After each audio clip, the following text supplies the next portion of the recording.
ألا بذكر الله تطمئن القلوب. السلام علیکم ورحمۃ اللہ وبرکاتہ. الحمد للہ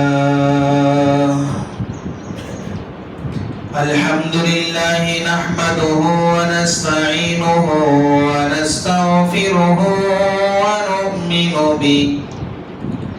ونؤمن به ونتوکل علیہ ونعوذ باللہ من شرور انفسنا ومن سیئات اعمالنا. من يهده الله فلا مضل له ومن يضلله فلا هادي له. ونشهد أن لا إله إلا الله وحده لا شريك له. ونشهد أن سيدنا ونبينا ومولانا محمدا عبده ورسوله. أما بعد فأعوذ بالله السميع العليم من الشيطان الرجيم. بسم الله الرحمن الرحيم. لقد جاءكم رسول من أنفسكم عزيز عليه ما عنتم حريص عليكم بالمؤمنين رؤوف رحيم. فإن تولوا فقل حسبي الله لا إله إلا هو عليه توكلت وهو رب العرش العظيم. صدق الله مولانا العظيم. وقال النبي صلى الله تعالى عليه وسلم إنما بعثت معلما. وقال النبي صلى الله تعالى عليه وسلم أنا آخر الأنبياء وأنتم آخر الأمم. أو كما قال النبي صلى الله تعالى عليه وسلم رب اشرح لي صدري ويسر لي أمري واحلل عقدة من لساني يفقه قولي.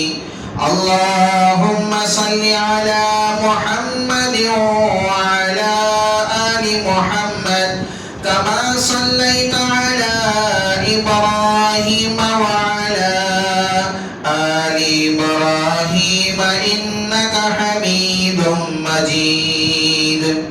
اللهم بارك على محمد وعلى آل محمد كما باركت على إبراهيم وعلى آل إبراهيم إنك حميد مجيد. يا رب صل وسلم دائما أبدا على حبيبك خير الخلق كلهم.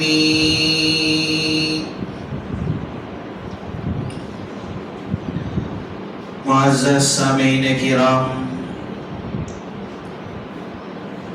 اور میرے غیور مسلمان بھائیوں، بزرگوں اور دوستوں،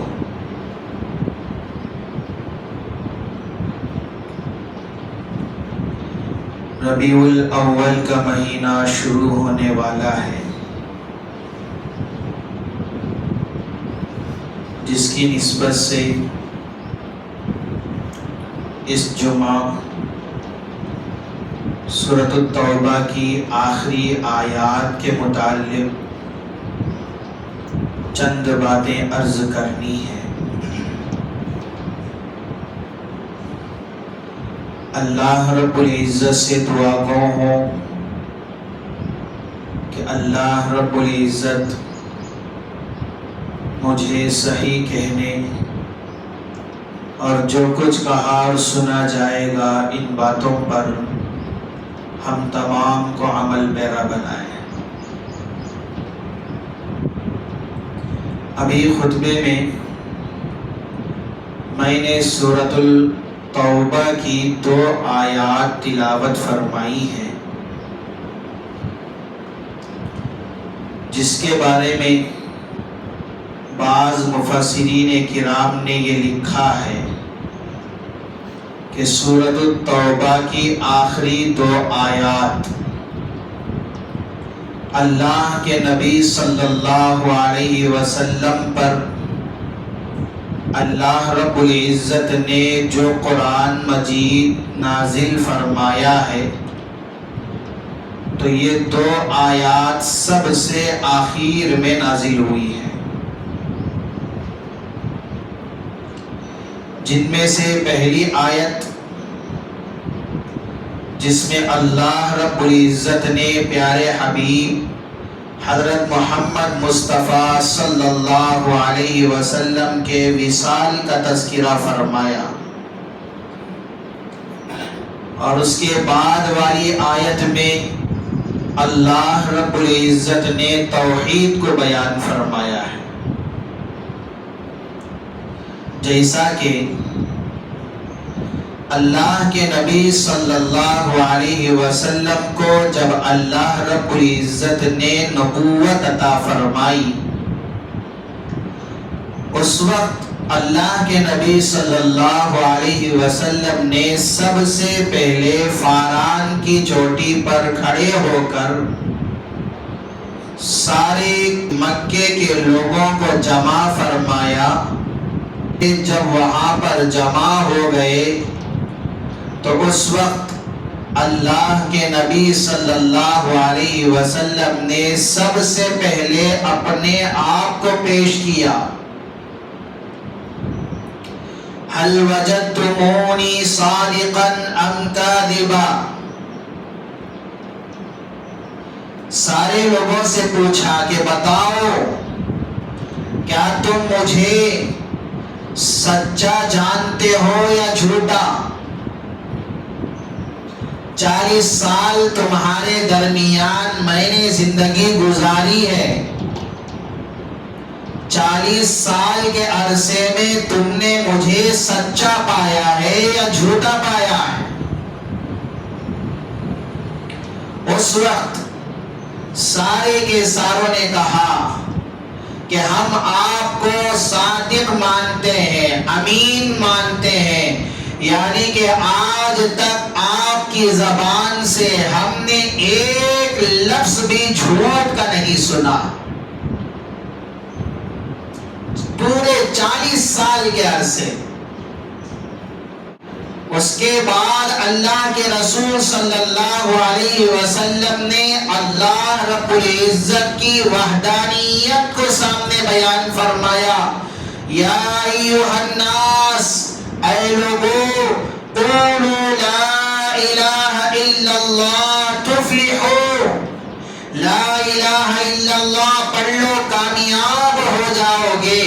یعنی کہ اللہ کے نبی صلی اللہ علیہ وسلم سب سے پہلے جو دعوت شروع کی ہے، سب سے پہلے اپنے آپ کو پیش کیا، اس کے بعد اللہ رب العزت کی توحید کو بیان فرمایا۔ تو 23 سال کے بعد اللہ رب العزت جب پورے کا پورا قرآن مکمل نازل فرما دیے، تو سب سے آخر میں جو آیات اللہ رب العزت نازل فرما رہے ہیں، اس میں سب سے پہلے پیارے حبیب حضرت محمد مصطفیٰ صلی اللہ علیہ وسلم کے تذکرے کو بیان فرمایا، بعد والی آیت میں توحید کو اللہ رب العزت نے بیان فرمایا۔ سورۃ التوبہ کی یہ جو 2 آیتیں ہیں آخر کی، سب سے پہلی آیت جس سے 2-3 باتیں ہم سمجھنی ہیں۔ لَقَدْ جَاءَكُمْ رَسُولٌ مِّنْ أَنفُسِكُمْ، اس آیت کے اندر اللہ رب العزت نے 3 باتیں بیان فرمائی ہیں۔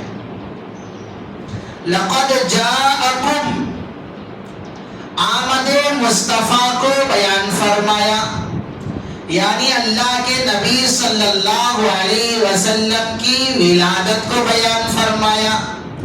رسول من انفسکم، اللہ کے نبی صلی اللہ علیہ وسلم کے جمال کو بیان فرمایا، خوبصورتی کو بیان فرمایا۔ عزیز علیہ ما عنتم حریص علیکم بالمؤمنین رؤوف الرحیم، اللہ کے نبی صلی اللہ علیہ وسلم کی سیرت کو بیان فرمایا۔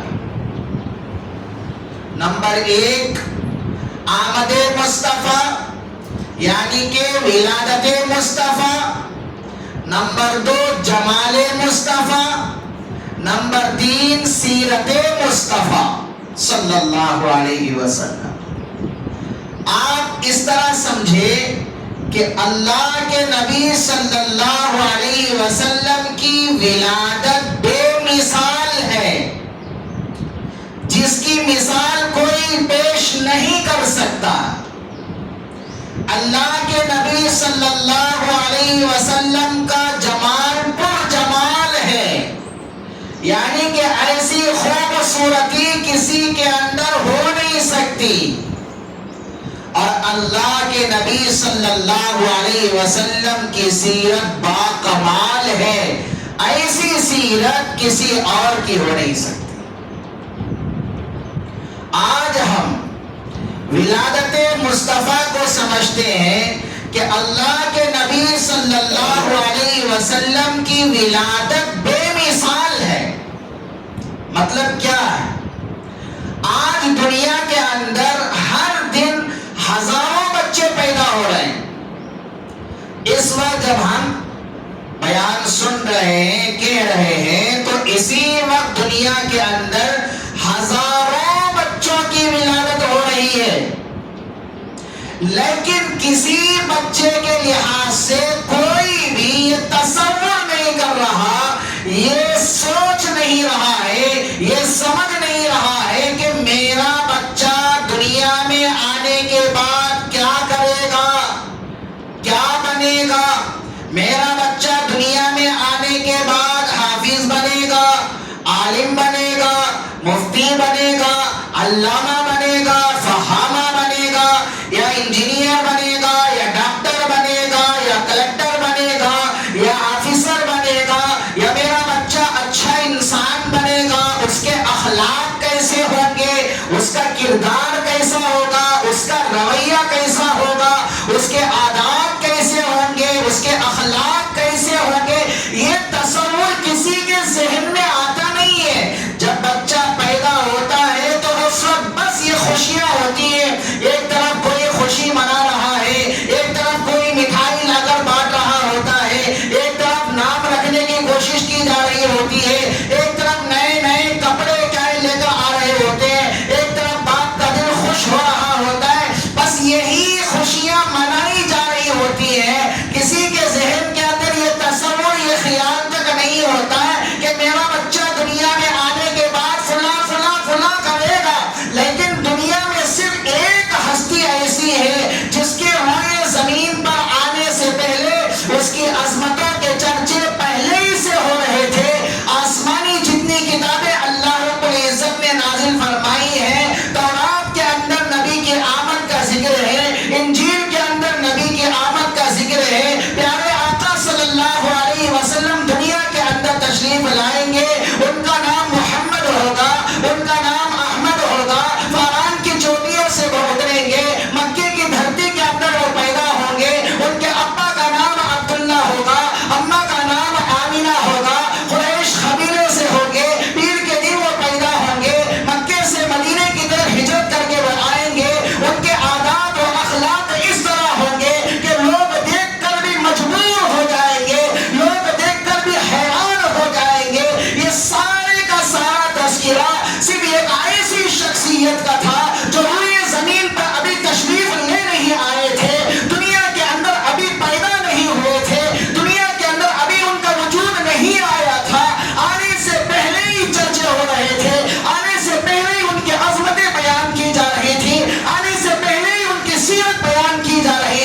کے رسول صلی اللہ علیہ وسلم کی جو ولادت ہے، پیارے آقا صلی اللہ علیہ وسلم کے دنیا کے اندر آنے کی جو ولادت ہے، یہ ولایت بے مثال ہے، اس کی مثال کوئی پیش نہیں کر سکتا ہے۔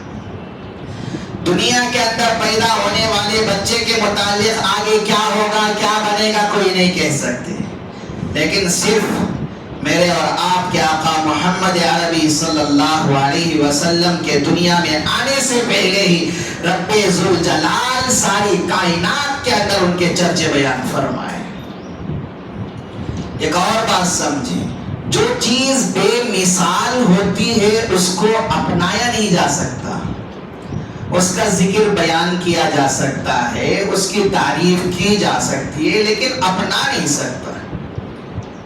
مثال کے طور پر کوئی آدمی بچہ پیدا ہو رہا ہے، یہ نہیں کہہ سکتا کہ میرا بچہ ربیع الاول کے مہینے میں پیدا ہوگا، پیر کے دن پیدا ہوگا، ربیع الاول کی 12 تاریخ یا 10 تاریخ یا 8 تاریخ، اختلاف اس کے اندر ان تاریخوں میں پیدا ہوگا، صبح کے وقت میں پیدا ہوگا، اور دنیا سے وہ جائے گا تو پیر کا دن ہوگا، اس کے عادات ایسے ہوں گے، اس کے اخلاق ایسے ہوں گے، اس کی سیرت یہ ہوگی، یہ ناممکن ہے۔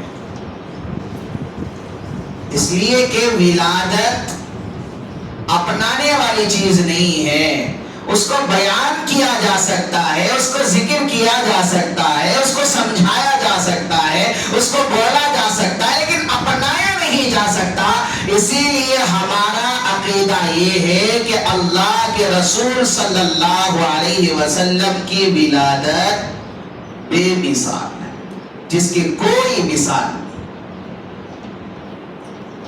پیارے آقا صلی اللہ علیہ وسلم کی ولادت کیسے ہوئی، انداز کیا تھا، کیا حالات تھے، کیفیت کیا تھی؟ اما حضرت آمینہ رضی اللہ تعالی عنہا فرماتی ہیں کہ جب اللہ کے رسول صلی اللہ علیہ وسلم میرے پیٹ کے اندر آئے، یہ بچہ میرے پیٹ کے اندر آیا، تو اس وقت میرا حال یہ تھا کہ میں ہر رات ایسے خواب دیکھا کرتی تھی جو سچے ہوتے تھے۔ رات خواب دیکھی، صبح وہ خواب سچ ہوا۔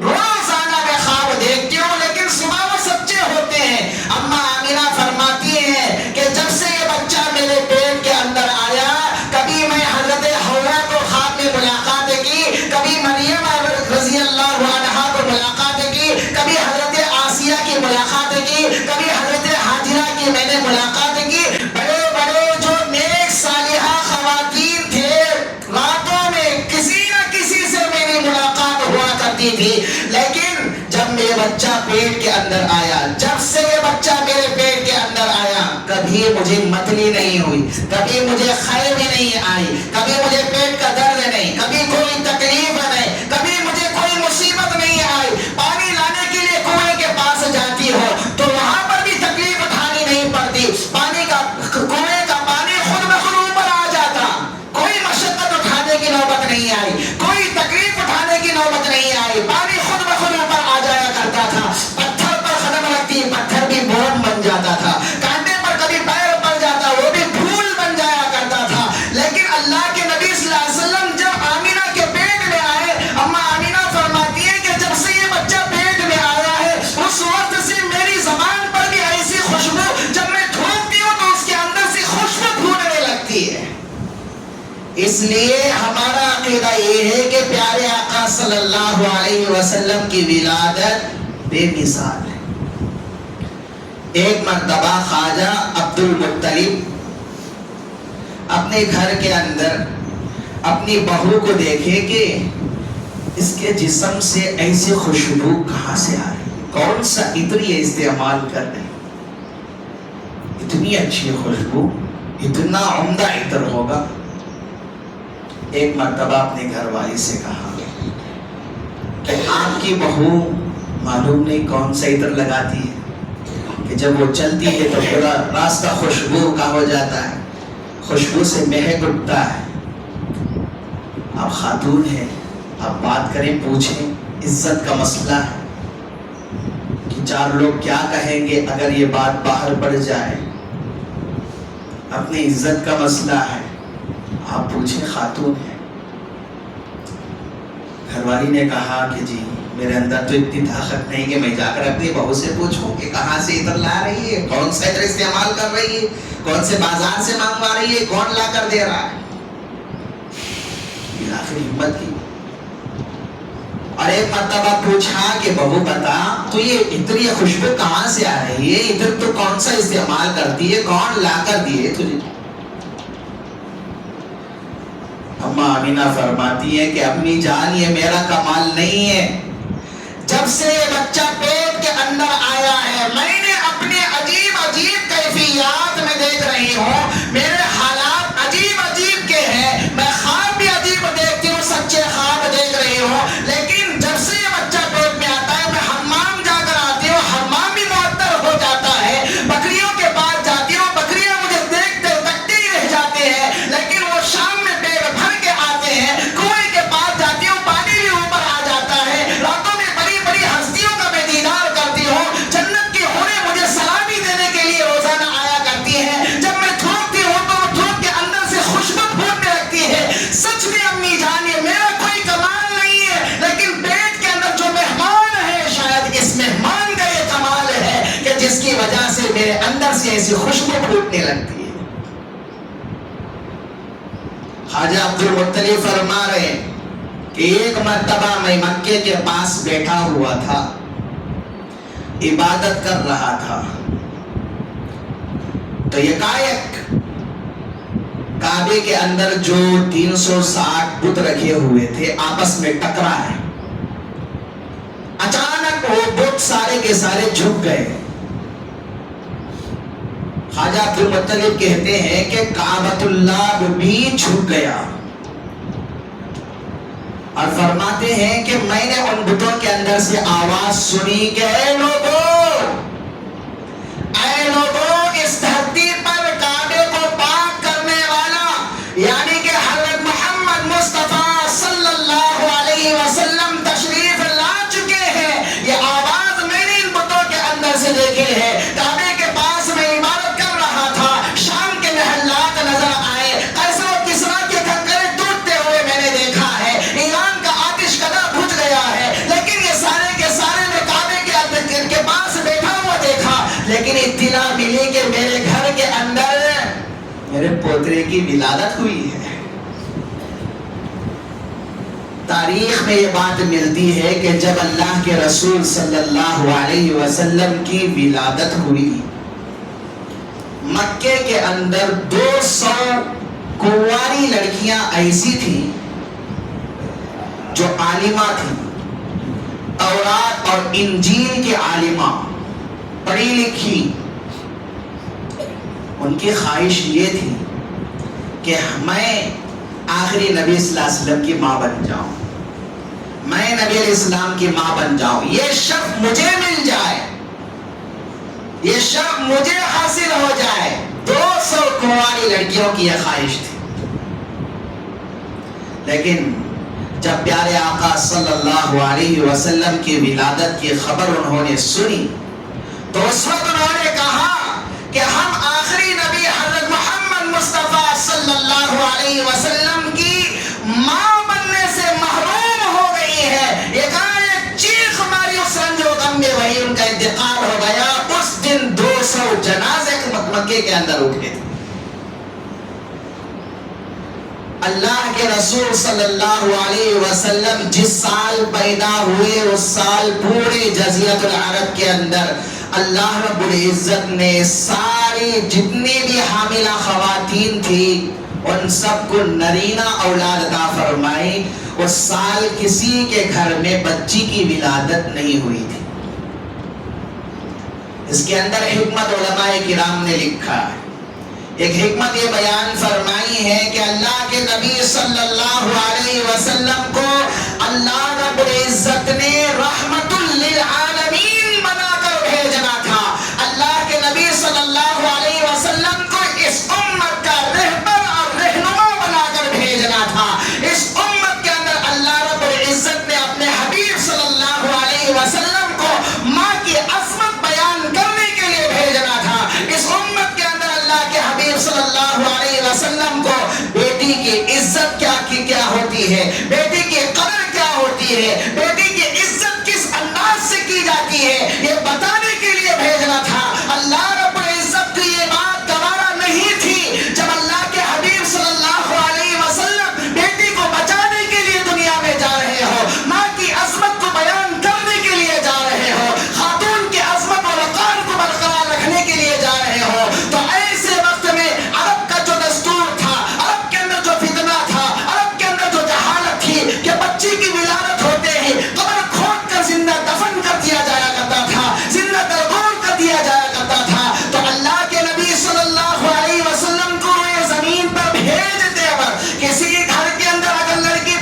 اولاد سے نوازا، کسی کے یہاں بچی کی ولادت نہیں فرمائی۔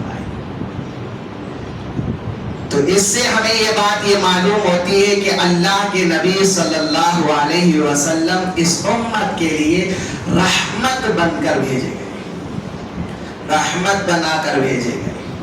اسی لیے اللہ کے نبی صلی اللہ علیہ وسلم کو اللہ رب العزت نے رحمت للعالمین بیان فرمایا۔ پیارے آقا صلی اللہ علیہ وسلم کی جب ولادت ہوئی تو اس وقت آمینہ رضی اللہ عنہا فرماتی ہے کہ جب ولادت ہوئی تو کیفیت ہی الگ تھی۔ جب ولادت کا وقت ہوتا ہے، ڈیلیوری کا وقت ہوتا ہے، تو خواتین کو تکلیف ہوتی ہے۔ حضرت آمینہ فرماتی ہیں مجھے کوئی تکلیف نہیں، کسی اعتبار سے کوئی تکلیف نہیں۔ بچہ جب پیدا ہوا میں نے دیکھا کہ بچہ باہر آتے ہی سجدے میں گر گیا، اچانک بچہ غائب ہو گیا۔ پورے کا پورا جو گھر تھا، سارے کا سارا گھرانہ میرے بچے کی اس نورانی چہرے کے بدولت روشن ہو گیا تھا۔